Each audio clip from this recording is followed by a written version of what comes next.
मग त्याच्यानंतर जॉबला जेव्हा लागलो तर जॉबमध्ये सुद्धा आम्हाला हे जाणवलं की बाबा कुठेतरी प्रकृती जी बनवलेली आहे त्याचं काहीतरी एक नियम आहे आणि त्याच्यामध्ये आपल्याला ह्या ज्या गोष्टी पुरवलेल्या आहेत देवानं त्याच्यामध्ये सुद्धा आपल्याला तारतम्य साधून त्यांच्याबरोबर व्यवस्थित आपल्याला जगता आलं पाहिजे, तो पॉइंट. आणि त्याच्यानंतर इथं आल्यानंतर कोरोना एक आला. कोरोनामध्ये 3 वर्षाचा खूप कठीण काळ होता तो. त्यावेळेला खूप अवघड गोष्टी झाल्या. माझे वडील वारले त्याच्यामध्ये आत्ता कॅन्सरमुळे. तो पिरियड गेल्यानंतर आणि नंतर मग आता बँकेमध्ये लागलो. बँकेमध्ये ठीक आहे, तिथे सेवा करण्याची खूप संधी मिळाली मला तिथे. जसं देशसेवा करण्याची संधी मिळेल तिथं जी वयस्कर लोक म्हातारे लोक येतात जेव्हा त्यांना तुम्ही पैसे देता त्यांचे 900 रुपयाची पेन्शन असते, पण त्यांना जेव्हा ते हातामध्ये भेटते त्यांना तो 100 रुपये बाबा सुट्टे दे रे मला. मग 100 रुपये जेव्हा त्यांना सुट्टे भेटतात तेव्हा त्यांना जो आनंद होतो की बाबा हा हा तो आशीर्वाद देऊन जातो आणि तो किती चांगलं वाटतं. मग मला तर खूप खूप म्हणजे जो पिरियड आहे 10 ते 4 किंवा 10 ते 5चा जो पिरियड आहे म्हणजे एक मंदिरमध्ये जसं आपण वेळ देऊन येतो तसं मला वाटतं की बाबा आपण तिथून काहीतरी घेऊन आलो आणि खूप चांगलं वाटतं. एक सेवा करण्याचा एक मौका भेटतो आणि त्यांना जेव्हा माहिती सांगतो तेव्हा त्यांना त्या गोष्टी माहीत नसतात आणि त्यांना त्याचं सहकार्य होतं. त्याच्यानंतर जे आशीर्वाद आपल्याला भेटतात ते या जॉबमध्ये मला माहीत झालं. साहेब सध्या तुम्ही खिल्लार संगोपन करते आहात का खिल्लार प्रेमी आहात फक्त? माझ्या मनामध्ये खिल्लारबद्दल एक आपुलकीची भावना आहे आणि मला असं वाटतं की एक संगोपन तर करायलाच पाहिजे सगळ्यांनी. त्याच्यामध्ये तुम्हाला हे नाही चालणार की नाही बाबा त्याने केलं तर बस मला कशाला गरज आहे किंवा काय ते करायचं आपल्याला हे का करायचं.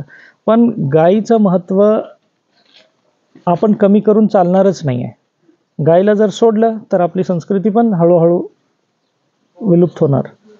जिथं जिथं गाई आहे तिथं तुम्हाला स्ट्रेंथ भेटणार आणि त्यामुळं आपण गाईचं संगोपन करायलाच पाहिजे. ह्या मनाचा मी आहे आणि त्याची सुरुवात जरी म्हणलात तरी मी माझ्यापासून पण करायला तयार आहे बिलकुल. आणि मी त्याचं 6-8 महिन्यापासून तशी प्रॅक्टिससुद्धा केलेली आहे की बाबा आपण करू शकतो म्हणून. म्हणजे संगोपन करता किंवा पालन करता व्हायचं आहे तुम्हाला? हो हो हो, गोपालक प्रेमी आहात आता आज या पायरीपर्यंत. हो हो हो.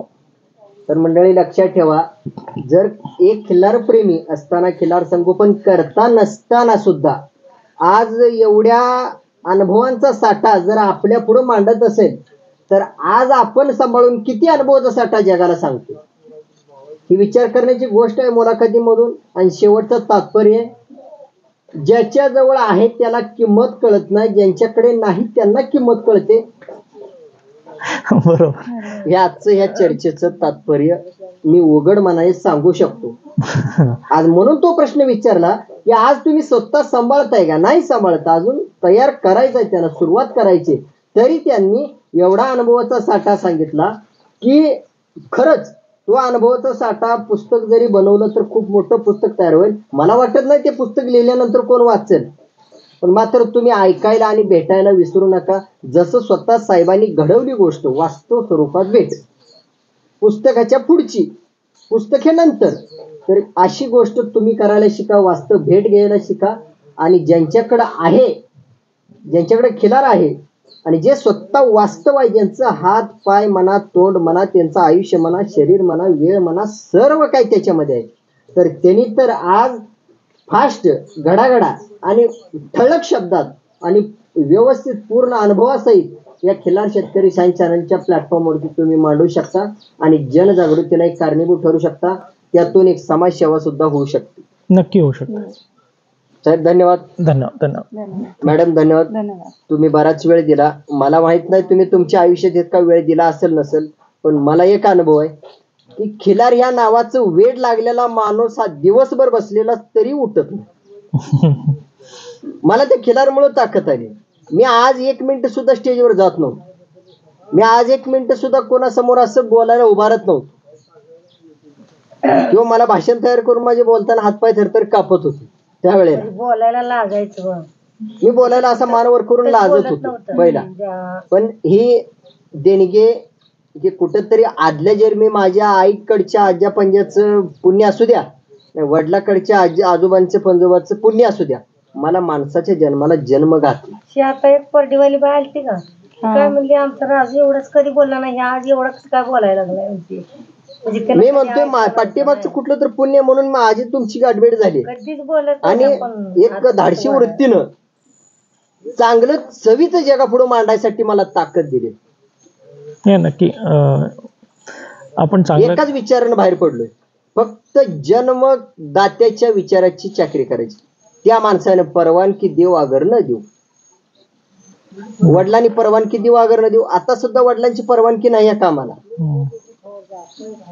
वडिलांचं मत नाही, कारण वडील हे समाजाशी मिळती जुळती जास्त झालेले आहेत. पण मी त्यांना ओळखलंय की ते समाजाशी मिळती जुळती कोणत्या गोष्टीमुळे झालेत. पैशामुळे झालेत का त्यांच्या बुद्धीमुळे झालेत, तर त्यांच्या बुद्धीमुळे. मग मी पैशाची चाकरी न करता आज त्यांच्या बुद्धीची चाकरी करतो. हे मनाला मी ठाम ठरवलं आणि कोरोनामध्ये मी ह्या कामात पडलो. आणि आज जवळपास कोरोना नंतर मी ह्याच कामात आहे. आणि त्यानंतर ते घोंगडी बैठकीचे स्वरूप होतं ते माझ्या आयुष्यातलं, म्हणजे माझ्या कामाचं आपण म्हणतो ना पोचपावती, ती पहिली पोचपावती की कृषी अधिकारी ज्यांनी महाराष्ट्रातून बैलगाडा शर्यत संघटना चालू करण्यासाठी रात्रदिवस प्रयत्न केला, ज्यांनी वकिलांसोबत चर्चा भरपूर केली, ज्यांनी बऱ्याच दिल्लीला फेरे घातले, ज्यांनी बऱ्याच गोष्टींचा पाठपुरावा केला. म्हणजे नको त्या राजकारणी लोकांसोबत सुद्धा टक्कर खेळावी लागली, त्यांच्या विचारासोबत टक्कर खेळावी लागली. त्यांना कित्येक लोक म्हटले की खूप अवघड आहे, त्याच्यामध्ये पडू नका. तरी त्या माणसाने लढाई जिंकली. आणि त्या लढाई जिंकलेल्या माणसाने जर घोंगडी बैठकीसाठी जर खिलार शेतकरी दिशा युट्यूब चॅनल ही जागा जर निवडत असेल, त्यापेक्षा माझ्या आयुष्यात अशी कोणती मोठी गोष्ट नसणार आहे की मी ती विकत घेऊ शकतो. बरोबर. आणि ती जनजागृतीची गोष्ट झाली. इथून पुढं घोंगडी बैठकीचं स्वरूप प्रत्येक गावात प्रत्येक शहरात असणार आहे आणि वेळेनुसार ते घडत जाणार आहे. साहेब, या चॅनल मधून बातमी तुमच्यापर्यंत पोहोचेल, त्यावेळेला तुम्ही सहकुटुंबासहित तुमचे मित्र असो, नातेवाईक असो, तुम्ही असो, त्या ठिकाणी हजर राहत चला, जेणेकरून तुम्ही स्वतः मागाशी म्हटलात पुस्तकात कुठं नाही, पुस्तक भेटेल न भेटेल सांगता येत नाही, मात्र ज्या वेळेला सर्व माणसांचं एकत्रीकरण होतं, सर्व माणसं एकत्र येतात, त्यावेळेला ते वेगवेगळ्या विचाराची माणसं येतात आणि त्यावेळेला आपल्याला काहीतरी शिकायला मिळतं, आपल्याला काहीतरी द्यायला संधी मिळते. हे खूप मोठं पुण्याईचं काम आहे आणि खूप मोठी समाजसेवा आहे.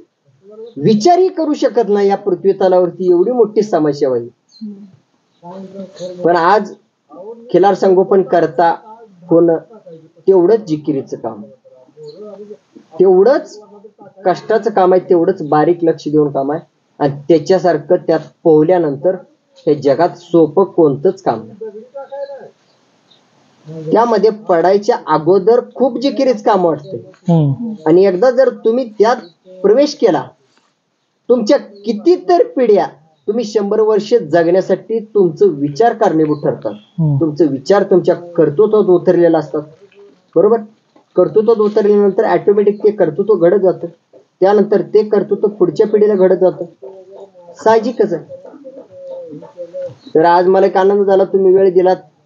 कोणताही पाण्याचा एक घोट न मागता जवळपास माझं बारीक लक्ष आहे, उशीर ताण लागली असेल, घसा कोरडा पडला असेल, पण आज खिलार संदर्भात चर्चा करायची म्हणलं तर खिलार हे एक माणसाचं दुसरं रूप आहे, माणसाच्या पुढची पायरी. माणूस संपल्यानंतर कोणत्याच कामाला येत नाही. माणूस हा दुसऱ्याला सुद्धा कामाला येत नाही. माणूस हा स्वार्थी गोष्टीचा पुतळा आहे. माणूस हा इतर गोष्टींचा वापर करून जगतो. खिलार हे स्वतः बनवतं, दुसऱ्याला देतं. त्याच्या शरीरात ऊर्जा नैसर्गिकरित्या तयार होते, ती ऊर्जा आपल्याला मिळते. दूध तूप आपल्याला मिळतं आणि ते मेल्यानंतर सुद्धा ज्या वेळेला त्याचं दहन करतो त्या मातीमध्ये सुद्धा एक वेगळ्या प्रकारची ताकद असते. आणि ज्या वेळेला ती जन्माला येतं ते जन्मासोबत जे काही द्रव येतं बाहेर आईच्या पोटातून त्याच्यासोबत, त्याला झार म्हटला जातो, वेगवेगळ्या भाषेत बोललं जातं, तर त्याची सुद्धा वेगवेगळी प्रक्रिया करून तुम्ही कीटकनाशक किंवा टॉनिक म्हणून फवारू शकता. या गोष्टी हा अनुभव सांगणारे सुद्धा समाजात भरपूर खिल्लार पालक आहेत. त्यांच्या वेळेवर व्हिडिओ मी टाकत जाईल. मात्र सबस्क्राईब करायला विसरू नका, सबस्क्राईब करायला सांगा विसरू नका, शेअर करायला विसरू नका, लाईक करायला विसरू नका. तुमच्या आयुष्यातला वेळ आणि खर्च वाचवल्याशिवाय राहणार नाही. हे त्रिकालाबाधित सत्य खिल्लार शेतकरी चॅनलचा शब्द. तेवढं बारकाईनं मी घासून प्रत्येकाला घेतो. त्याच्या आयुष्यात त्याच्या नातूला आणि त्याच्या मुलाला आनंद वाटला पाहिजे, आमचे आई वडील ह्या चॅनल मध्ये बघायला मिळाले. हा कळत न कळत उद्देश आहे. बरोबर. ठीक आहे मॅडम, धन्यवाद सर, धन्यवाद. आता आपण इथून पुढे तुम्ही चॅनलची ज्या गोष्टीमुळे ओळख झाली ती गोष्ट बघायला आपण थोडा वेळ घालवणार आहोत. त्या ठिकाणी तुमच्या मनाला काय वाटतंय तिथले 2 शब्द आपण मांडून घेणार आहोत आणि ते सुद्धा जगाला दाखवणार आहोत. आणि सहकुटुंबासहित जर शेतकऱ्यांच्या घरी दिवा लावणारी गोष्ट जर बघायला तुम्ही जर नोकरदार वर्ग येत असेल तर त्या गोष्टीला सुद्धा एक समाजातून प्राधान्य भेटणार आहे. मालकांची ऊर्जा वाढणार आहे, बैलाची चर्चा होणार आहे. आणि आज तुम्हाला सुद्धा शहरातून विचारणार आहेत की आज चॅनलवर एवढ्या भरपूर गोष्टी असताना तीच गोष्ट का पसंत पडली, तर त्याचं उत्तर देण्यासाठी तुम्हाला उघड्या डोळ्याने ती गोष्ट बघावी लागणार. आणि ह्या गोष्टींचा सगळा 7-12 किंवा पुरावा म्हणून हे तास 2 तास 1.5 तास जे काय होतील हे आयुष्यात एकदाच माझ्याकडून तुम्हाला वेळ आहे. परत धावती भेट असणार आहे, परत एवढा वेळ नसणार आहे माणसाला. तुम्हाला वेळ असेल, मला वेळ नसेल, पण ज्या वेळेला संधी भेटते प्रथम त्यावेळेला मी सुट्टी देत नाही कोणाला. तुमचं पुरेपूर जन्मापासून मरेपर्यंत जेवढं साठा आहे मनातला तेवढा काढून मांडायचा. साहेब, याआधी कधी संधी भेटली होती काय तुम्हाला, म्हणजे असं मनमोकळेपणा गप्पा मारणे? नाही नाही नाही नाही, असा प्लॅटफॉर्म कुठेच भेटत नाही ना. कुठे असा प्लॅटफॉर्म असतो की बाबा तुमच्या मनामध्ये काय आहे ते सांगा. आता ते गाईमुळं एक आवर्जून येतं आहे की बाबा या गोष्टी मिसिंग आहेत आणि हे आपल्याला पाहिजेत किंवा हे आपल्याला जुळून आल्या पाहिजेत. मग हे गाईमुळंच आलं संधी, नाही तर नाही असं कधी संधी कधी आली नाही. तुमच्यामुळं आणि तुमच्या चॅनलमुळं आम्हाला ही संधी मिळाली. हो. काय वाटलं मॅडम हे संधी भेटल्यानंतर? तुमच्या मनात काय विचार आले? आता तुम्ही काय करणार आहात किंवा कोणत्या गोष्टीला सुरुवात करणार आहात? एक तर मी पण अवेअरनेस अजून स्प्रेड करणार आहे गायीबद्दल. आणि 1 आठवडा अगोदर मी माझी सगळी मैत्रिणींना सांगितलं होते की आम्ही इंटरव्ह्यूसाठी गावाला जाणार आहे आमच्या मिस्टरांसोबत. असं सांगितलं होते.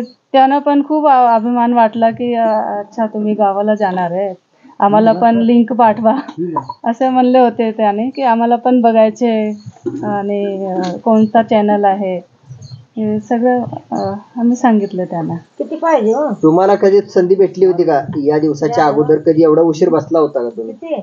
नाही, पर सरांसोबत जेवढं जिथे पण सर जाते त्यांच्यासोबत मी असते आणि जितने देर ये बैठते उतने देर मैं इनके साथ रहते हैं. साहेब, तुमच्या नोकरीच्या आयुष्यात म्हणा किंवा कोणतेही तुमच्या लहानपणाच्या किंवा मिलिटरीच्या वेळेला म्हणा ही चर्चा सत्रासाठी एवढा वेळ बसण्यासाठी म्हणजे संधी भेटली होती का?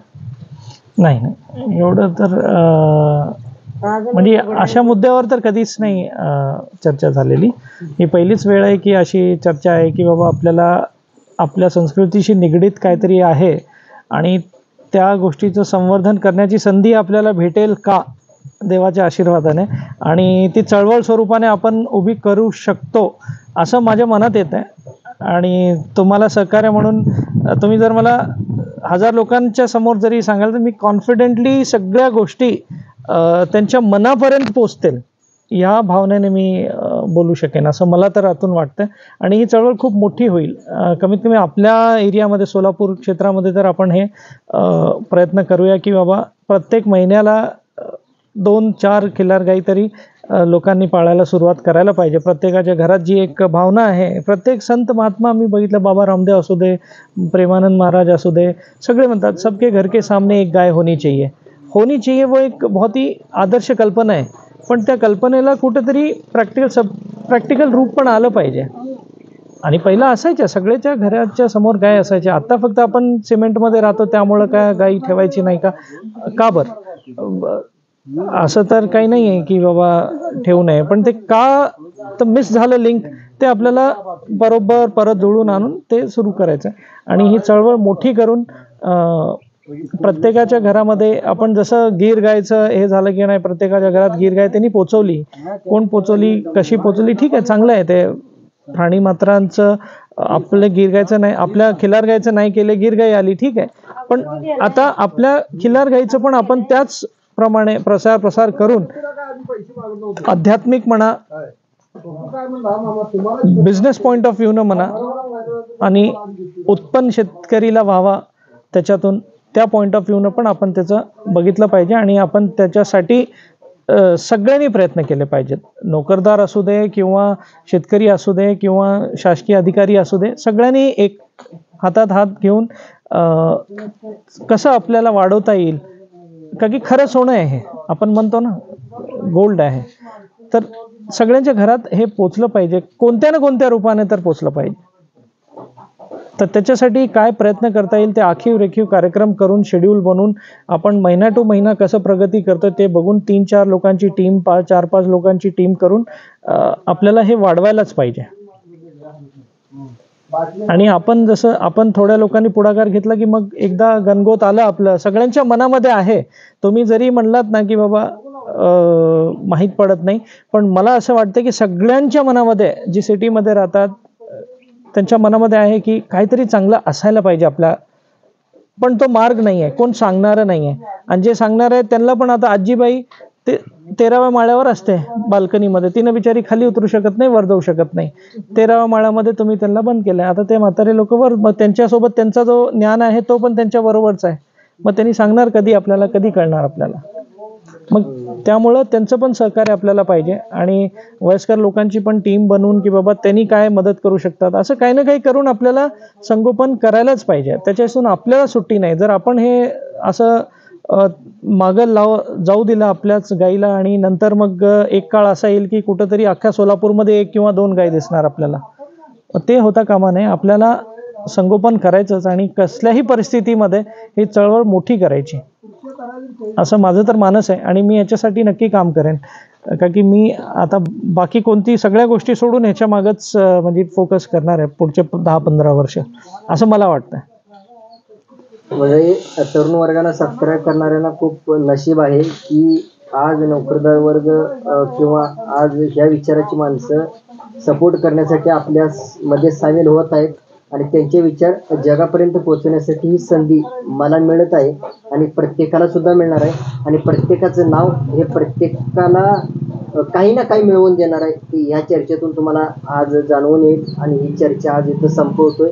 आणि आज वाघमोडे साहेब या कुटुंबाची ओळख ज्या तांडूरच्या राजामुळे झाली, त्यांनी सांगितलं, उल्लेख केला, तर त्या राजाला सुद्धा आपण भेट देणार आहोत आणि तिथली काही गोष्ट, तिथलं अनुभव त्यांचा, तोही थोड्या 1-2 मिनिटांमध्ये मांडून घेणार आहोत.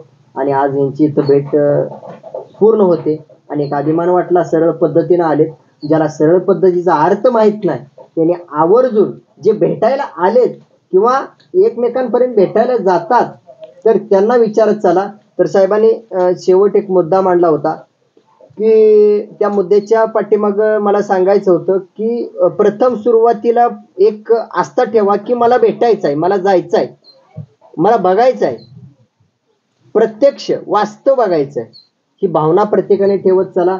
काल परवा दिवशी किंवा 4 दिवसात कोणाची तरी शंका होती, राजसाहेब आम्हाला सरळ पद्धतीची भेट अजूनही समजलेली नाही, घडवली तर समजेल, नाहीच घडवली तर समजणार नाही. सरळ पद्धतीची भेट म्हणजे याचा अर्थ आहे की तुम्ही जागा सोडणे आणि तुम्हाला ज्या गोष्टीचं आकलन करून घ्यायचं आहे, अभ्यास करायचा आहे, माहीत करून घ्यायचे, त्या गोष्टीपर्यंत तुम्ही पोहोचत चला. ठीक आहे, धन्यवाद. जय जय हिंद, जय महाराज. जय जय.